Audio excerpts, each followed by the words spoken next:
This episode of the Matt Report Podcast is brought to you by my new podcast, The WP Minute. Find it at thewpminute.com.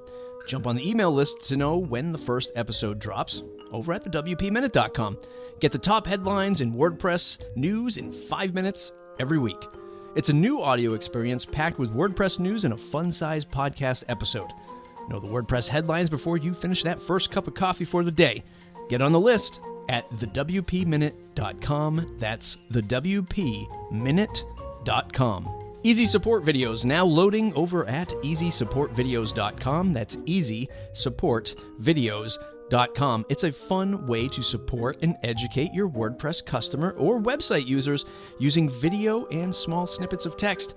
Version 2.0 is coming soon, where you can place videos on the post edit screen, a custom post type, a global video that loads across the entire admin. It's up to you. Version 2.0 has the same great features that exist now, like customizable video gallery in the dashboard with so much more. Get it free in WordPress.org or go to easysupportvideos.com. Stop going back and forth with support emails. Put your helpful videos right where your customer needs them. Get it free, easysupportvideos.com. After Automattic announced their experiment with selling $5,000 websites, I published a video titled I Spell It WordPress Now. That's all lowercase for those of you who are just listening. A video which has been viewed over 1,400 times and caught the attention of today's guest, Matt Mullenweg, co-creator of WordPress and founder of Automattic. I've had the pleasure of interviewing Mullenweg back in 2015 and have consumed nearly every other podcast he's been featured on since. I thought about doing a more in-depth analysis on Matt's responses to my questions today, but I'd rather let the content speak for itself, allowing you to digest our discussion, then arrive at your own conclusions. Though there is one word that sticks with me, and that's vulnerable. There are some vulnerable moments when discussing topics relating to blue-collar digital workers, or builders and implementers as Matt refers to them as, that could spark a change in Matt's long-term regard to a group of WordPress users that I feel control the undercurrent of the content management system's adoption throughout the world. Matt is also responsible for nearly 378,000 other products under the Automattic umbrella, to which he informed me there's a new initiative rolling out to help disperse some of these responsibilities, not only from him, but the 1,400 automaticians in the company. As for me, I do get very passionate about WordPress, and my response to moments like these might be better if I sit on them for a little longer, or reach out to Matt directly. Who knows? Maybe we'll get more podcast episodes out of it. I hope you enjoyed today's episode. Please share it with the world. Put it on Twitter, Facebook, LinkedIn, post status Slack, .org Slack, wherever you can promote the show. Leave a comment on the post. I'm sure Matt will dive into the comments after the episode is published. It's mattreport.com/subscribe to join that mailing list. Let's get into the episode. I'd say 99.99% of the folks listening today know who you are and what you do. Is there one thing people don't know that you do? Do you practice like jujitsu? Are you a culinary master behind the scenes? Anything else that's new that people just might not know is like a hobby or something that you do really well on the aside from work? Some people might know, but it's been so long now. But I'm a jazz musician, and that was how I got into building websites, and it's why releases of WordPress are named after jazz musicians. Don't know if I can still call myself that, but I definitely was for a long time, and it's what I thought I was going to do professionally before I got into this web stuff. Look, I think a lot of folks think about this conversation, and I don't know why, but I see comments like, I can't wait for Matt to talk to Matt about this stuff and like really roll up their sleeves and get at it. I don't feel that way at all. In fact, I highly regard your position. I think I've told you before, I wouldn't want your position. I wouldn't want to have to thwart the comments that come at you every day and run a 1,000-ish person company. A lot of work. So I applaud you and really respect that position. I'm really interested to chat today and maybe see both sides of our views and opinions and have a better understanding at the end of the day. I think the Matt Squared report is a great recurring feature. So yeah. I'm sorry that we had some scheduling trouble, but glad that we could make it back on. Yeah. Probably they thought that because I did leave that pretty lengthy comment on your I Spell It WordPress video because I disagreed with some points there. But I didn't feel... Thank you for responding. I felt like you listened and you read it, and maybe we'll loop to some of that as well. Before I get there, I want to tell you I love Simple Note. Simple Note is the app I use every single day of my life. I'm dying for more Simple Note stuff. And this is a bigger question. Look, you're responsible for, well, I say you're responsible, and maybe you can enlighten me. Maybe you're not responsible, but I feel like, man, there's so much product under Matt Mullenweg, WordPress, Automattic.com, all the offerings, Jetpack, Simple Note, Tumblr. The list goes on. Happy Tools, Jetpack CRM. There's so much. Where do you find yourself focusing that attention for like crazy Simple Note users like myself to say, give us more? The good news for something like Simple Note is it happens without me having to think about it, because I too am in it 20 times a day at least, and on all the different devices. So I'm a very passionate user. Simple Note is not where I consciously focus my time, but I was just talking to the team the other day about like changing where the search is on desktop, because we moved it to be more like a Mac OS standard, but it's a little more confusing. That's like a fun thing for me, maybe after hours. Some of the other products you mentioned, Tumblr, Woo, WordPress.com, are more of an official part of my day. And the way I cover so much is just by having really fantastic teams and folks I work with on every side of it. Whether that's Josefa on the .org side of things, Paul Myrana on WooCommerce. The list goes on and on. I try to think of Automattic as a fractal organization. We're about 1,400 people now. Let's say VIPs right around 200 this week. That looks a lot like Automattic did when we were 200 people. And Nick, who runs that, has a similar executive structure underneath him that I did when we were 200 people for the whole company, or that rather Tony Schneider did. So there's lots of ways to approach it, and we found that form of scaling is very effective. And I really don't see a ceiling on it. We'll hire and on board probably 400 people this year. And it's that, if you told me that 10 years ago, that would seem completely crazy. and I wouldn't even know. I couldn't name 400 people in my life, right, much less hire them. And now it actually seems like a very natural progression of what we've been doing the past few years in terms of scaling the business.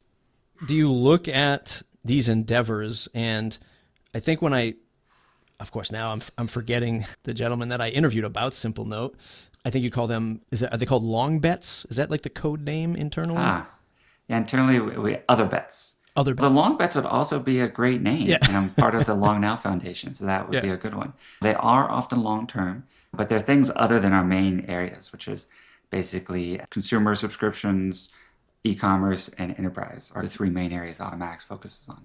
And when you look to hire, is primarily just Automattic, VIP, folks are going to be focusing on your core focus other than, let's say, a Simple Note or a Happy Tool or something like that? Much like we try to follow a 5 for the future for .org, which is something we built into Automattic's culture, is having a 5 for the future for our products. So that's other bets.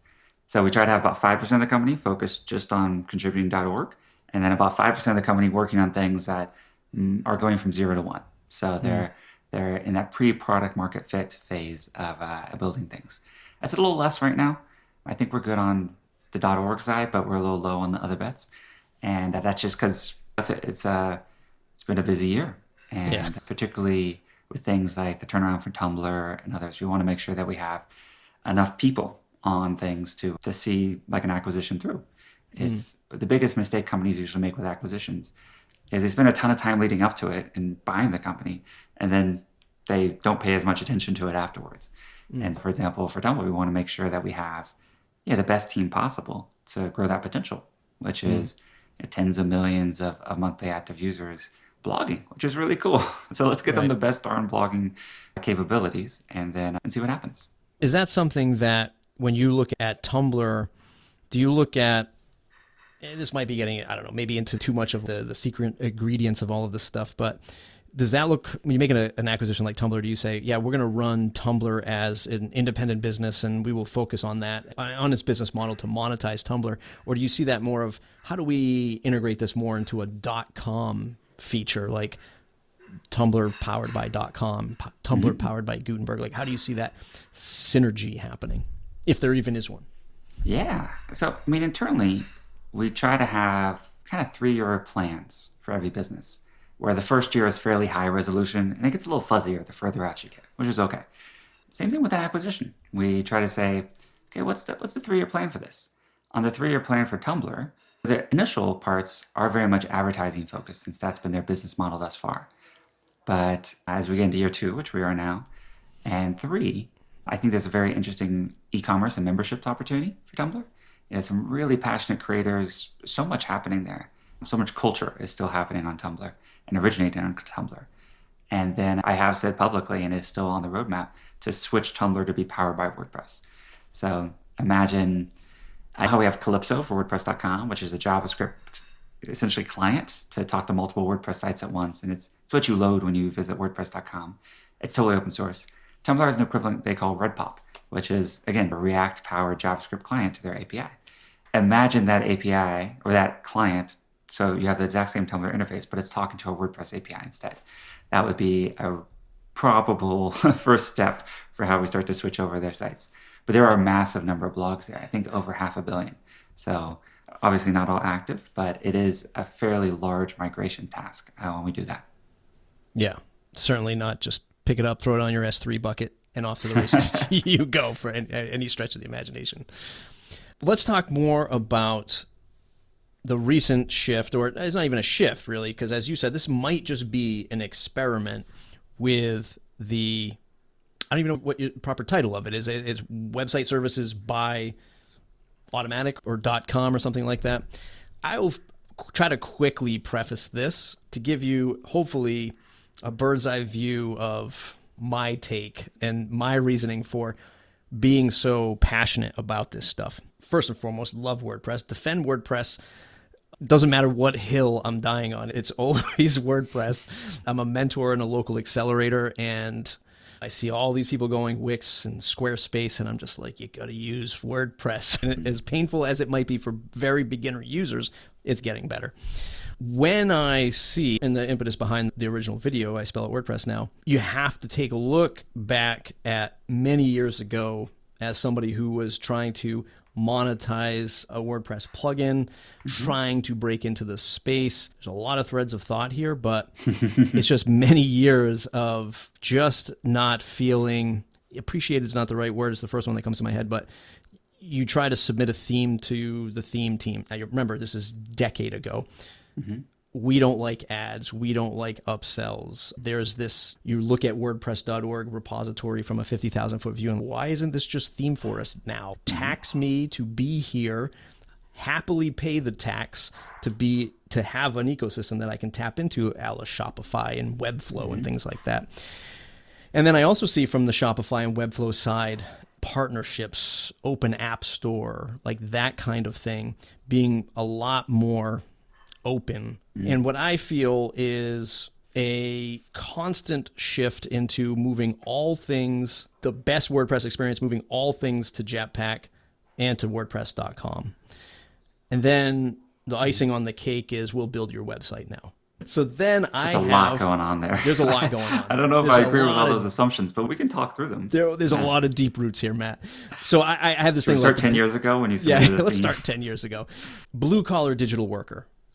That's the phrase that I use. I feel is a very underrepresented segment of, even when Automattic looks at the community, designers, developers, like is probably like what 80% of the core community. And then there's folks I like the term builders. trying to build a business, trying to do things with WordPress, and it's that frustration. It's the weight of all of that. I tweeted out the other day, I was working on a friend's site, had Jetpack. I went to install a plugin, and the message on the plugin install screen said, oh, by the way, I forget what the exact word is, but you could get exploited or malware through the plugins. Yes. But Jetpack, you came from WordPress.org. Who do I trust? And it's those types of things that, it's not these big things that happen. It's death by 1,000 paper cuts. And that's the feeling. It's a feeling that I think a lot of people feel and are frustrated by. And all of that bubbles up to, like me, making a video that 1,000 people watch and most of them agree with. That's how we got here at this moment in time. And that's the level of frustration. There's a lot to even like attack at that point or to respond to at that point, but I just wanted to lay it all out on the table for you is of how I've gotten to this point of feeling, man, maybe it's the implementer who's not very valuable in this community. And if it isn't, that's okay. Now I'll leave the floor up to you to figure out which bone you want to pick at first. I don't know where to start. Let me start with what you called implementers, which I often call builders.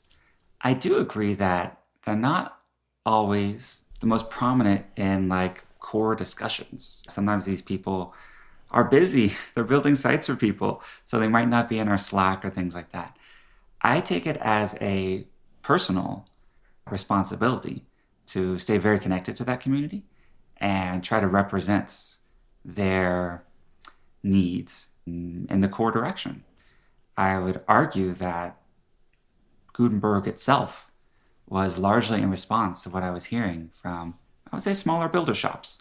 People 1 to 10 employees building sites for $5,000 to $20,000. The numbers are going to be different internationally as well, so these numbers aren't necessarily useful. But I was hearing from them that they were starting to use third-party tools to build things to save time for clients. That clients, they were having to build very complex things with advanced custom fields and other kind of like interfaces that weren't very WYSIWYG to help people create about pages or make it easier for their clients to update. And that was part of what brought us to Gutenberg, was saying there is a easier WYSIWYG-ish way to approach some of these problems that doesn't need someone on a random database form field. Something that looks like PHP MyAdmin to update their about page versus something where you're actually seeing the images and like it's more one-to-one with what you're building. The other good news is that I hear a lot from this community. So for whatever reason, they find my contact form and Twitter handle, and I get a lot of DMs. And that's obviously not fully representative, but I do feel like I get a little more feedback from that section of the many stakeholders that WordPress has. A good amount.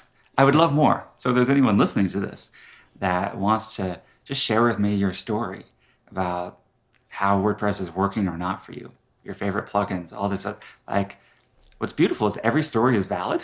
Whatever someone's feeling is what they're feeling, so it's true. And these anecdotes, when we can digest enough of them, some often can show patterns that can be really useful for determining what is a future focus for WordPress. The 4 phases of Gutenberg, post and page editing, full site editing, essentially workflow, and then multilingual, 100% by the feedback I've gotten from various constituencies of the WordPress community. Now, WordPress is not one thing over another. We are open source. Everyone can and does use the software.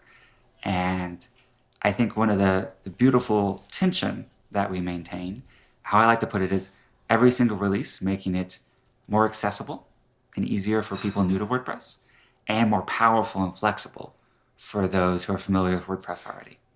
I think a lot about interfaces not just being easy, but being intuitive so that whether you've been using WordPress for 1 day or 10 years, when you come across a new feature, a new interface, you can have some guideposts to how to use it.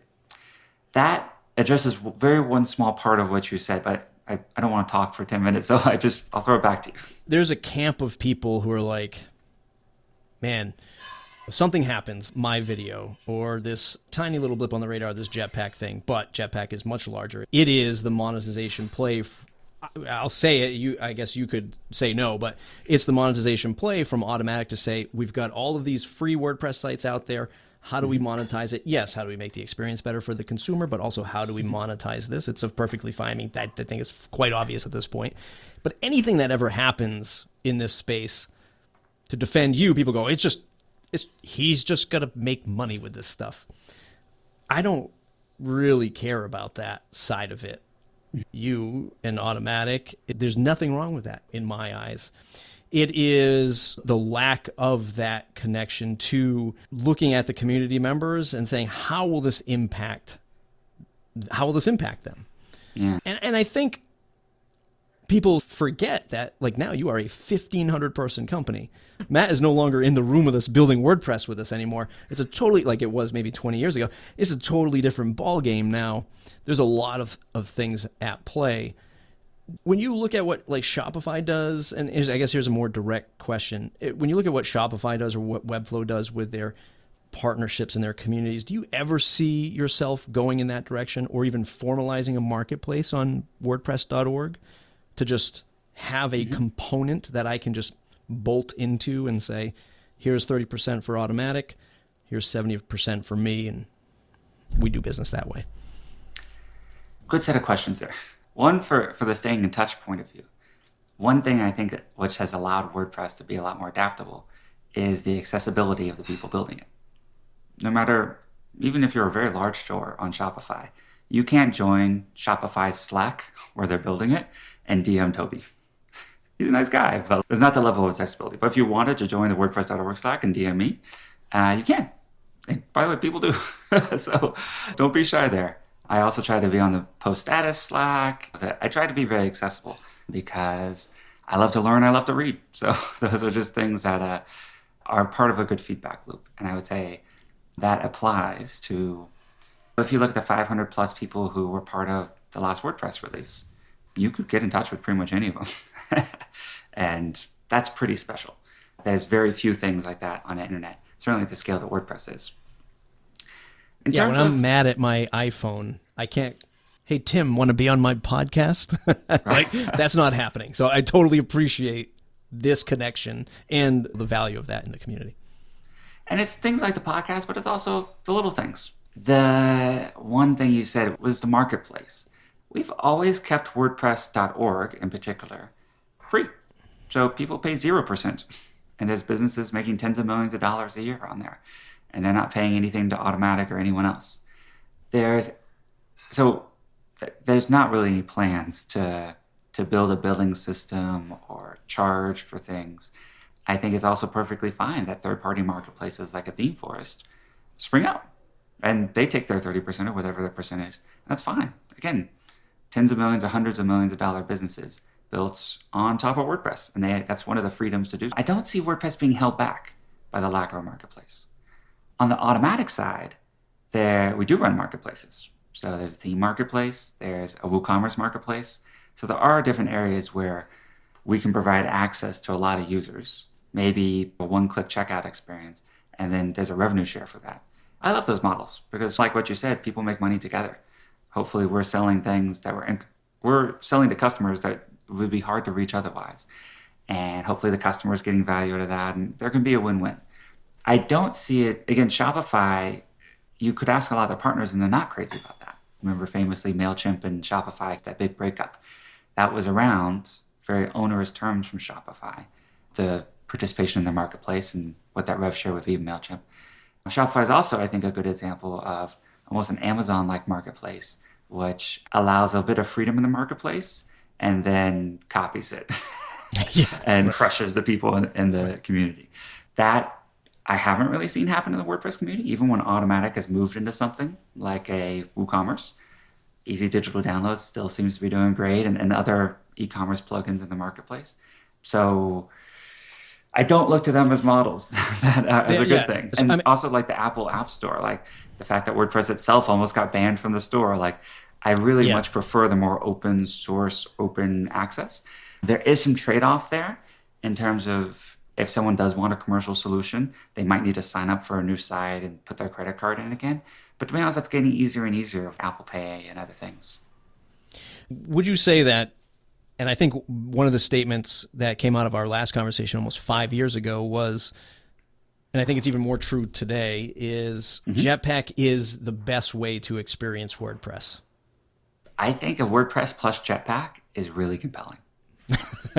Because if I were your marketing person, that's what I'd be saying. Jetpack is the best way to experience WordPress.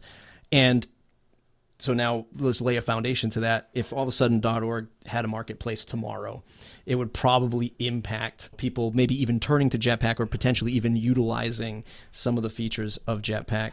The feeling of frustration that a user has, I think, is a benefit to Jetpack. I've got 10 plugins from 10 different authors, and now I have to go and knock on Pippin's door. I have to knock on Yost's door.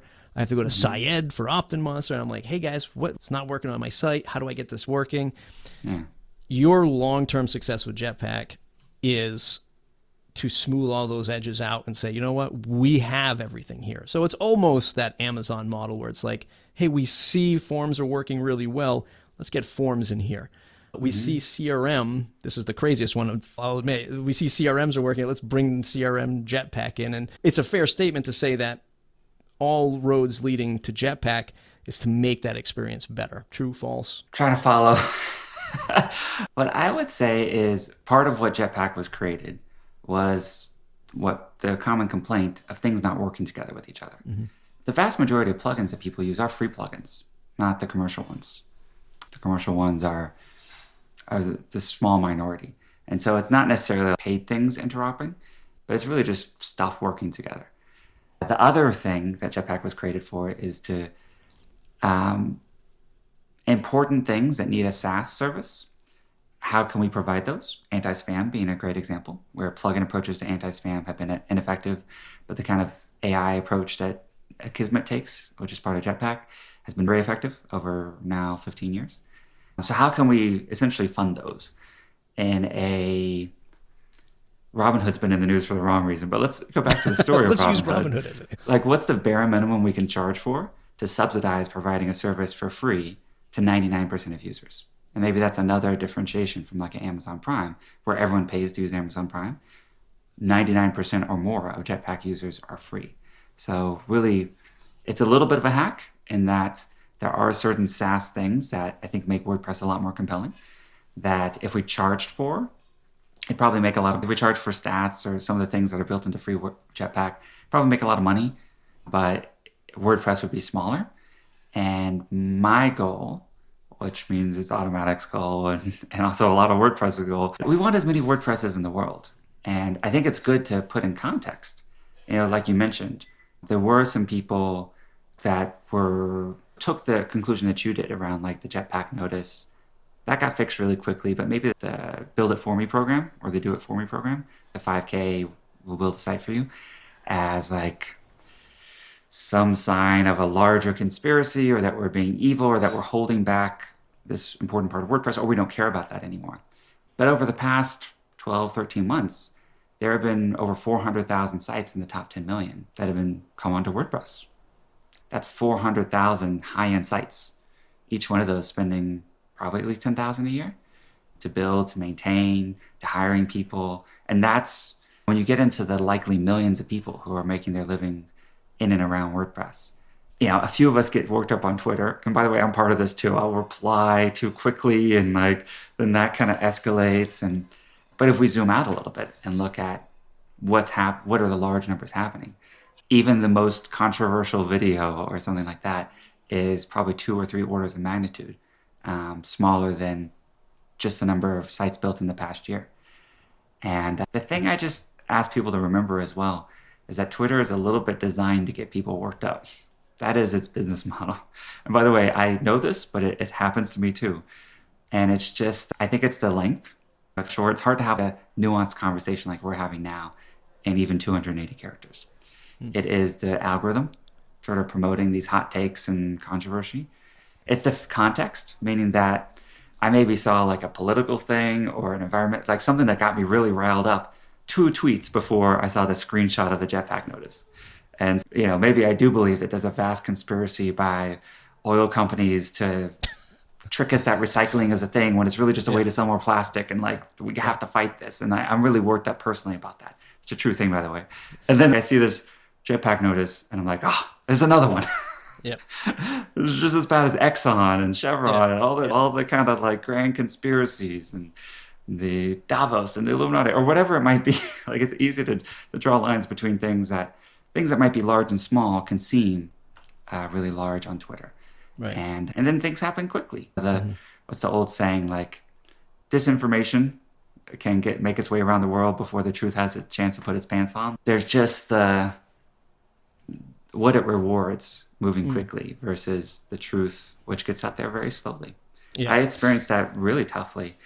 There's something really tough. It was definitely in the past 18 months where there was someone who tweeted accusation that Automattic had fired our African-American editor of one of our publications. And this got over 1,000 retweets, more than that likes. it was, it was around the time that there was a lot of social unrest and riots and everything like that. And so there was a huge pile-on to this. It was factually untrue. The person replied. She had actually taken a job herself. She had left for a higher, more prominent job. And the original person who tweeted this actually replied a correction as well. So to their credit, corrected this misinformation. That correction got 5 retweets. So it was literally like a 200-to-1 ratio of the controversial but untrue thing to the true but maybe a little less of a salacious story thing that went out there. And that really broke my heart as well, because that's obviously an issue that's near and dear to the hearts of many people, and especially over the past year. And to know that there might have been folks who might have applied for Automattic and then saw that and said, oh, this isn't a place that's going to be welcoming to me, I was just despondent. Yeah. So it's just a good example that there's also someone usually on the other end of these tweets, in the Jetpack example, someone who made that example, the person who fixed it within 24 hours, we should remember there's humans on the other side. Right. Yeah, and definitely appreciate the team that adjusted that. I would say, for the record, that I'm not spreading disinformation or spreading conspiracy theories. You issue corrections, but I appreciate. That I try to do this stuff. I am very passionate about it, yes, and I can only make assumptions. What I will say is, I think that in the long term, where you might not call Jetpack a direct competitor, I would say that there will be a market correction as Jetpack solves things like forms better, or galleries better, or I don't know, some other feature in there better than, let's say, Pippin's plugins. Eventually, I feel like the advantage that Jetpack has in both brand and positioning, that we'll see a correction of maybe losing 3 of these smaller product companies in the long term as Jetpack becomes much more mature, much more fortified. Is that fair? I do worry about that, but it is a very long-term worry, meaning at the point when we're unable to add new users of WordPress. Right. And let's remember, there's still 6.99 billion people who haven't used WordPress yet. So we have a ways to go. But for extremely mature technology companies, Facebook has 2 billion people, daily active users. They're running out of people. And so it is much more zero-sum. One thing that was cool about all the year-end wrap-ups that got posted from the different commercial companies, the volunteers, everything, all the people in the WordPress community. Last year, which by the way was a challenging year for humanity, was a pretty good year for all of the businesses you just mentioned, and also a good year for Automattic. As we expand the pie, everyone's portion of the pie can also keep growing without it necessarily be a zero-sum between them. We can work in these economics of abundance versus economics of scarcity. And that's why if I get ever criticized for really prioritizing growing the numbers of users of WordPress, it is true. It is very important to me that we, in our mission to democratize publishing, that we bring more people onto WordPress, the platform. I think it's a trailing indicator of us doing our job of creating a good product. That also keeps the companies it allows us to work together a lot more. Even one thing that's beautiful in WordPress, direct competitors work together all the time. Hosting companies that are literally selling the exact same thing will have developers coordinating on a new feature. I also will say, yourself included, that WordPress is blessed with a really great media. We have had in the past, say, few years, some of the polarization of the world seep into our communities, where we're fast to jump to conclusions or create sides on things. But at the same time, I've never run into someone in the WordPress kind of public space or things like that didn't really care about the truth as well, and was willing to update their worldview based on new information. Yeah. And I hope, myself included, I can demonstrate that. Yeah. I'll have strong opinions, but loosely held. If new information is there, I want to update my view of reality, because if I am far from reality, that's going to be bad for myself and everyone involved, everyone that I have influence over. Where the closer I can be to understanding reality, the better in my role and responsibility as a leader within this community, I can help navigate and focus my attention and my contributions to whatever's most constructive for all the stakeholders in the WordPress community. I'd say that I have a good understanding of your view of Jetpack so far. I'm not fully convinced that maybe not, maybe saying even reached a resolution on the implementer or the builder space and the connection there. And that's okay. What I want to It's a move on good question to ask, though. Automattic is a business and does move into business areas. Has any business Automattic moved into so far met the elimination of all its competitors? Have the hosts grown or shrunk since WordPress.com started? Right. Are the other form plugins doing better or worse since Jetpack Forms started? Like, you can almost look at every single example.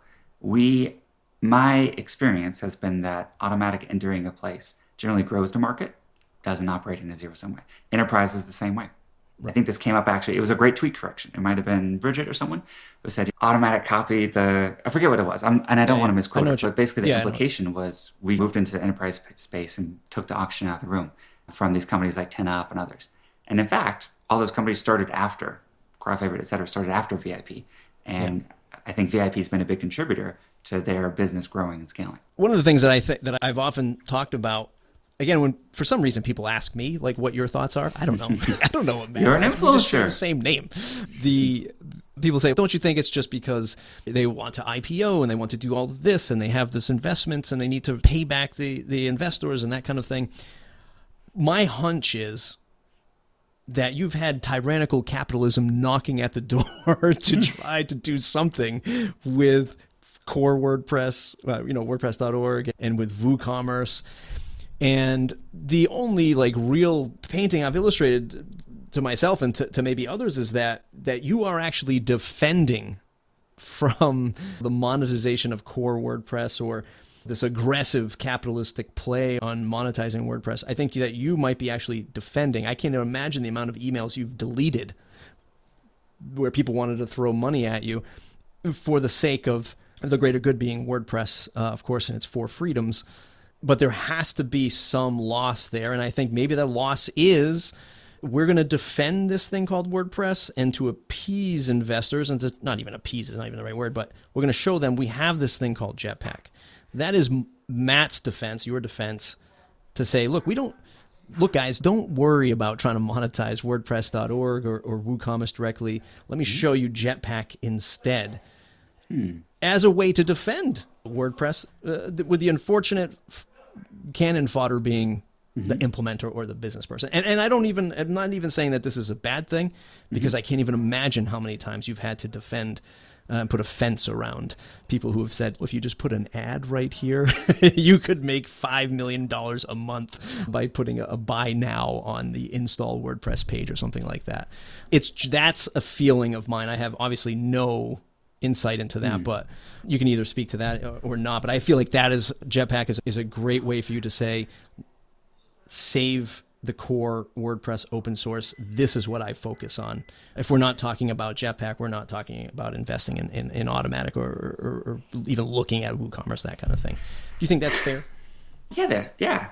So I would say a weakness of mine is I'm not building websites anymore for $25 an hour. I've been very fortunate, even outside of WordPress, with my investments and everything like that, to essentially be a lottery winner.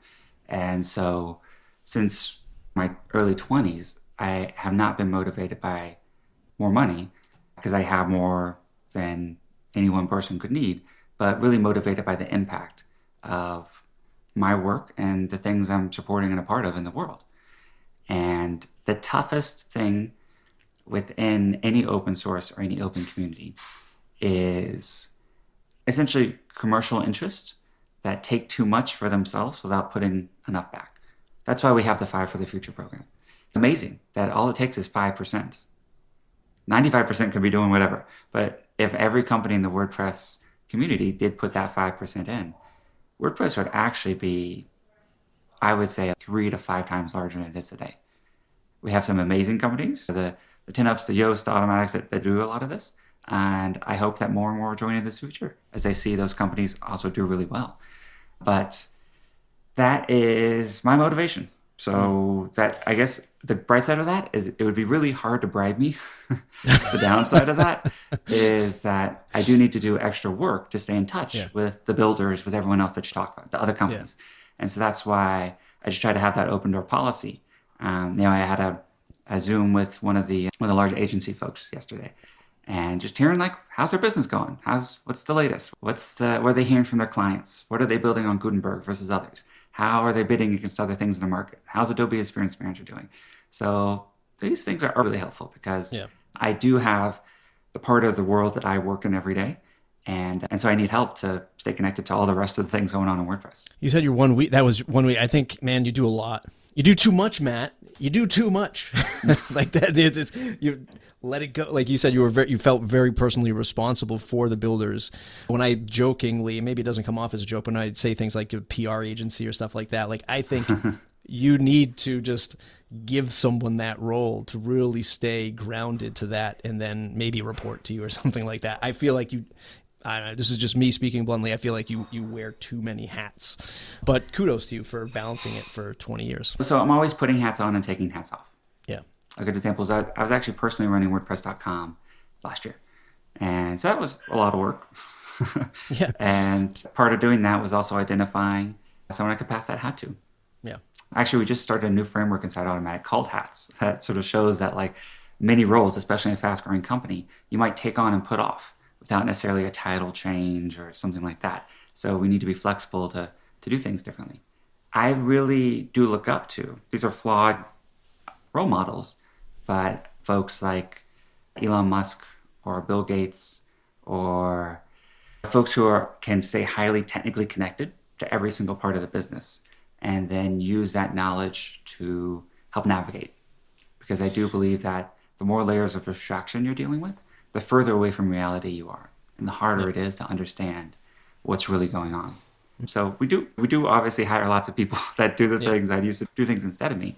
But occasionally I feel, and for any leaders listening to this, it's good to dive down into the details. Yeah. I was doing some live chat support last week. I'm hoping to do some more this week. So if you chatted with WordPress.com support, you might have gotten me. Is that the most valuable use of my time? If it were 40 hours a week, no. But if it were a couple hours a month, it's invaluable. I think it's actually one of the most valuable things I do. So I would say, think about, even when you scale to thousands of people, how you can stay connected to the core of your business, which is really the customer. I think maybe one of the things that we're coming out of, we're not even out of the pandemic yet, but we go through this whole last year and seeing so many people that I've seen on Twitter saying, look, the client business is dried up. I say, man, wouldn't it be great if instead of Automattic launching their division of $5,000 websites, there was this collection of builders and boutique agencies that could satisfy the needs of a $0 to $5,000 website and lift these people up who've been cheerleaders for WordPress for many years. I 100% agree with you there. So I think we're in total agreement. It's just an order of operations. To launch the test. We've done things like Jetpack Pro and other things, Jetpack.pro and others, that essentially build an agency list. Obviously, the enterprise side of the business works with dozens of partners there and sends all that out. But for this, which is literally a test with one or two people working on it, it was easier to work with an Upwork or a Codable to try to see if we could get that funnel.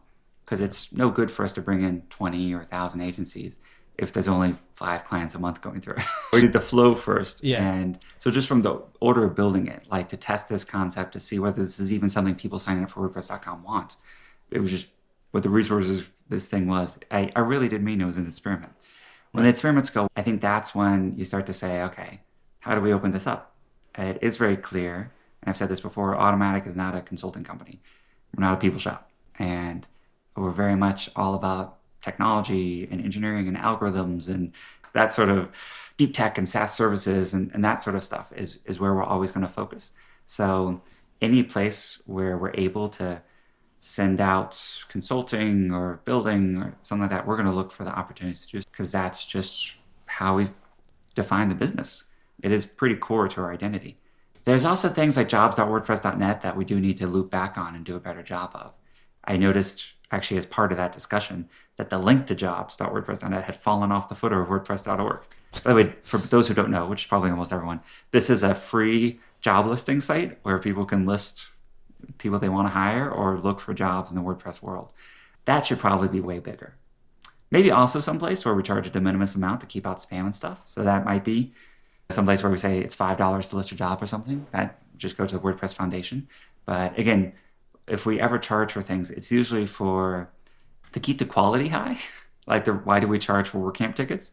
It's so we can properly plan for how much food to buy and how many t-shirts to order. Because when you make it totally free, Right. a lot of people sign up and don't show up. So Yeah. if we charge 20 or $25, it's not going to keep anyone from going. You get, by the way, probably $500 or $1,000 worth of value from that, but it allows for less wastage in the planning. So sometimes if you do see us charge on the .org side of things, it's usually for that reason than necessarily trying to create a marketplace or something.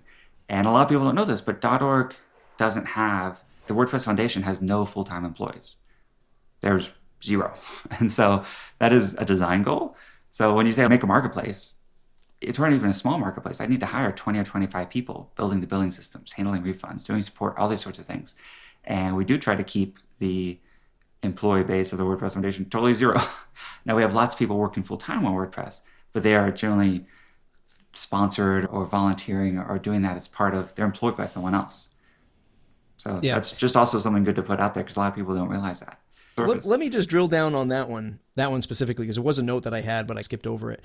The quick story is, I remember years ago, and let's talk about some of the frustration of a product person. This should have gone earlier in the conversation, but the frustrations of a WordPress product person stemming from some of the experiences it's not just me, it's many others who have openly blogged about it, submitting a theme to WordPress.org many years ago. I remember the theme that I put in was called Journal, right? We're making a journal. And someone said, no, that name is too vague, too ambiguous, right? We have to get something tighter. And then months later, I saw a theme get approved called Paper.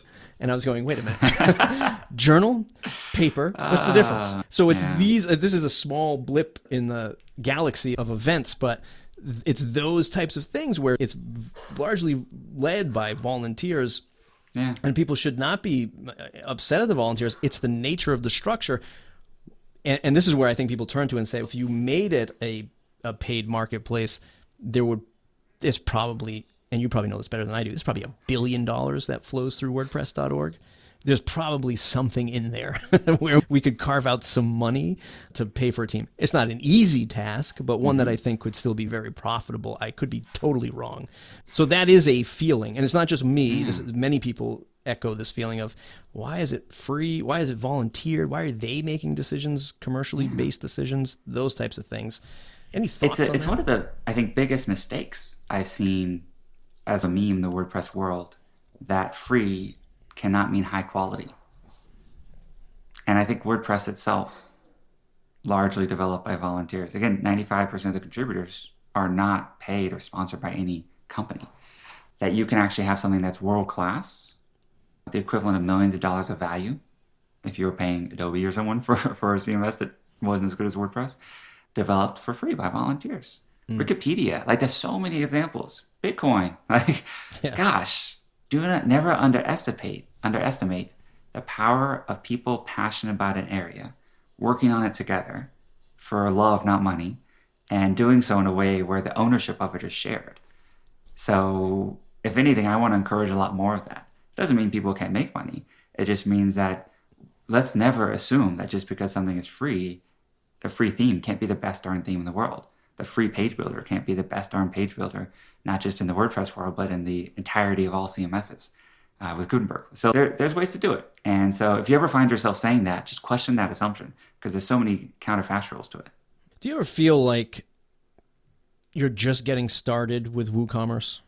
Like when you just take a step back and you look at it and you go, man, I haven't even done anything. And again, people ask me all the time, what do you think Matt is doing with WooCommerce? Like, I feel like you have the same challenges a lot of us product people have, where you have money, but you just can't get enough darn people on this thing at the same time to get this thing moving. It's a very similar challenge to maybe even Pippin's plugins and Syed and Yoast.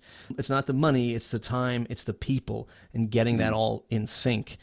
What are your thoughts on WooCommerce just getting started, or however you see it? It's day one with WooCommerce.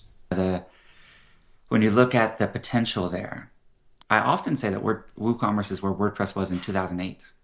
I would say that's for software maturity in terms of like where sort of percent of the market that it's captured. It's where WordPress was in like 2003 when it was like B2 plus some hacks.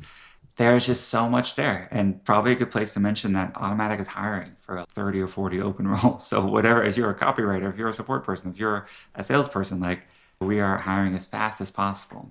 And a lot of those new hires are going into the WooCommerce side of things. So if you're interested in that, it's the largest rocket ship I've ever been a part of.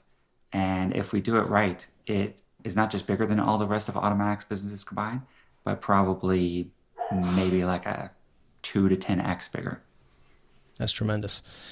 One of the things, speaking of products I wish you put more money into, things like WordPress was a phenomenal product, but it's all integrated into Jetpack now. With this rise of video and all this stuff, is that just going to be a long-term bet, or do you not see like that chunk of Jetpack or the business being something that's very alluring right now? Yeah, just to give 2 little previews for your audience. Cool update to WordPress coming. It is very imminent. The player especially is so much cooler, so much nicer. It feels even more modern than like a YouTube player. Continuous updates to the infrastructure. So we're making, as Automattic builds out its global network, I think we're 30 plus points of presence globally. If you look at DNS perf, we're usually second to only Cloudflare or Google for how fast the network is. It's a kind of hidden part of Automattic that I'm really proud of that not a lot of people know about. So look for that to be a lot faster. And then finally, as you've probably seen with Jetpack CRM, Jetpack Backup, a few things, is we're making it so you can both buy and install these things a la carte. I don't think VideoPress is still a standalone plugin right now, but essentially what we've been doing with Jetpack is architecting it. So if people just want one of these features, they could just install that add-on plugin, much like Jetpack Backup or CRM or how Kismet and Jetpack interact. We want to give people the flexibility to pick and choose just what they want, because it's not entirely true because Jetpack has its own internal plugin system. So if you're only using one module, the rest of the code isn't being loaded. It's not slowing down your site at all. But I do get the perception where people are like, it does 20 things, I'm only using 5 of them. So yeah, ways that we can break it up, I think are helpful. Yeah. There still is, the truth is that if you install Jetpack and the CD and everything, it will make your site faster though. And I think a lot of people, I appreciate that people have been starting to run benchmarks and things to overcome the myth that Jetpack slows your site down when in fact it actually speeds it up. I don't do bonus rounds anymore, but here it is. I totally side with you on the other Matt and Matt feud with the Jamstack stuff. Look, again, diehard WordPress fan. When I start to see all of these points of services connecting together just for me to publish a website, I'm like, what's the point? I can do it all with WordPress. And so getting to the question, the no-code, low-code movement is phenomenal right now. Mm-hmm. I feel it's, again, like you were saying, like it's like WordPress 2004 when everyone was like, look what I can build with advanced custom fields in WordPress. Arguably, WordPress probably the best no-code, low-code tool that's been in existence for 20 years. But maybe we have the worst marketing team, so right. We got some things we can learn there. And I see all these people putting, hey, I'm using Webflow, I'm using Airtable, and then I'm coupling that with Gumroad and MailChimp, and I'm looking at it, just my head is hurting, but you don't own any of these points in your stack that you could do with WordPress. And I guess the frustration is that a lot of people look at it and go, geez, I don't think I can do this with WordPress, or WordPress is too slow, too yada, whatever they have to say. Mm-hmm. It's an amazing time. Do you feel like the no-code, low-code movement is a fad? Do you see all of these things going away to a degree? I think some of the companies are fads. The movement is, basically the movement, it's a multi-decade movement that WordPress has been surfing, which is this idea that things you used to have to spend hundreds of thousands of dollars to do, sometimes software can make it with a few clicks you can do. And that's so empowering. That's a promise where I see technology at its best, when it essentially gives superpowers to people. That's what we mean by democratization, is it's providing a freedom of expression, capabilities that wouldn't be there without the software. Yeah. And so it's been rebranded recently as like low code or no code. Yeah. You are correct that WordPress is in many ways a low code or no code tool. We don't get credit for it. There was basically, I just saw a website builder report. And it was like Shopify is 50%. I was like, what? And then I looked and they weren't counting WordPress as a website builder. And I was like, oh, okay. This is where your angry tweet comes in. Oh, why did you do this? They have a very specific reason where basically, like, as Gutenberg gets further on, I think they'll count us as a website builder. So the methodology was consistent, even if I didn't agree with it. Yeah. And it is true that Shopify is really the only other platform other than WordPress that's growing in a meaningful way, which I think is interesting to look at. Yeah. Go ahead. I was going to say, to your note about like empowering, like feeling empowered through software, the biggest revelation to me as a quote unquote developer many years ago was Drupal version 4 with the combination of CCK and views. My mind was blown. Like I could build a view of data without having to write a query and knowing back then how to write SQL and stuff like that.